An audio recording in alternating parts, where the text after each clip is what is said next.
Сәлем достар, сіздермен бірге Айдана. Бүгін осында екі өрімді шаш үлгісін жасап көрсететін боламын.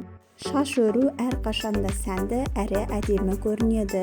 Әсіресе күннің ыстық мезгілінде кішкентай қыздарыңыздың шаштарын өріп қоятын болсаңыздар, жинақы көрінетіні анық.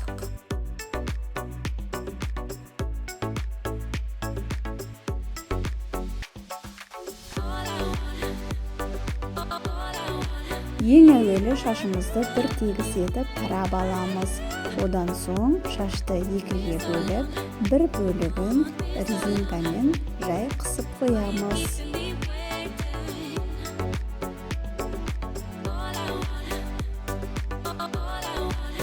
Шашты видеода көрсетілгендей алдыңғы бөлігінен кішкене алып, үшке бөлеміз. Осылайша жан-жағынан бір-бірлеп қосып отыратын боламыз.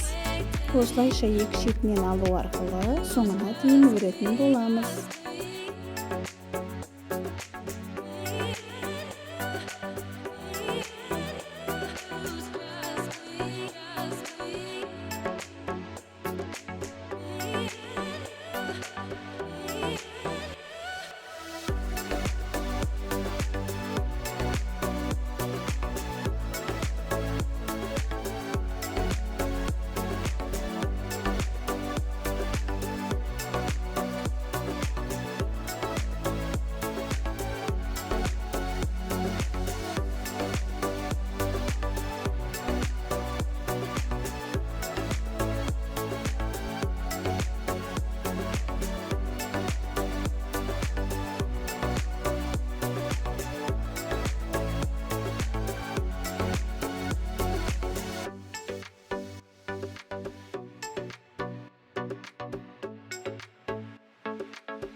Шаштың екінші бөлігін тура бірінші бөлігі сияқты алдыңғы бөлігінен алып, осылайша видеодағыдай бір-бірлеп қосып отырамыз.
Мінекей, шаш үлгіміз де дайын болды.